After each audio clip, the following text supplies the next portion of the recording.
જય માતાજી મિત્રો, કેમ છો? એનપી સોલંકી સુરત. તમને તો ખબર છે, આજકાલ લગ્ન પ્રસંગ ચાલી રહેશે. તો ઉત્તર ગુજરાતમાં તમામ પ્રકારના ગામડાઓમાં અમુક જગ્યાએ સમૂહ લગ્ન રાખેલા છે. તો આ જે સમૂહ લગ્ન રાખેલા છે અને આ સમૂહ સિસ્ટમ કાઢી એ ખરેખર બહુ સારી અને બેસ્ટ કાઢી છે.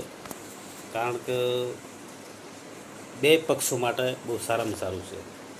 સમૂહ એટલે સૌ ભેળા થઈને લગ્ન કરો, બરાબર છે.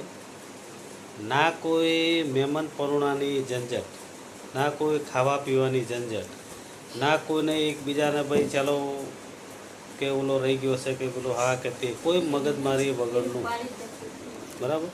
એટલે ખરેખર ગણવા જઈએ ને તો સારામાં સારી છે. અને આમ ગણવા જઈએ તો જે અંગતનો તમારે મહેમાન પરુણો સાચવવો હોય એ સચવાતો નથી, પણ એ મહેમાન અને પરુણાને બેને સમજવું પડે કે ભાઈ પરિસ્થિતિ પ્રમાણે અને સિસ્ટમ પ્રમાણે જેમ 1G 2G 3G અને 5G આવી ગયું છે એ જ રીતે આપણે બી થોડું બદલાવવું પડે. એટલે આ પરિવર્તન મારા તમામ મિત્રો માટે અને બધા માટે બહુ સરસ છે, જરૂરી છે.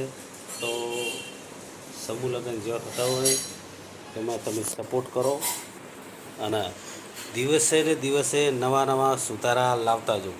એટલે સારામાં સારું છે સમૂહ લગ્ન ક્ષત્રિય સમાજો માટે, બરાબર. તો અત્યારે હાલ તો હું બસ બીજું નહીં કહું, આટલું. Good morning. અને હજી ચા પીવાની મારે બાકી છે, ચા થઈ ગઈ છે. તો ચાલો મિત્રો, હવે ચા પીવા મળીએ પછી કાલે નેક્સ્ટ ટાઈમ. જય માતાજી.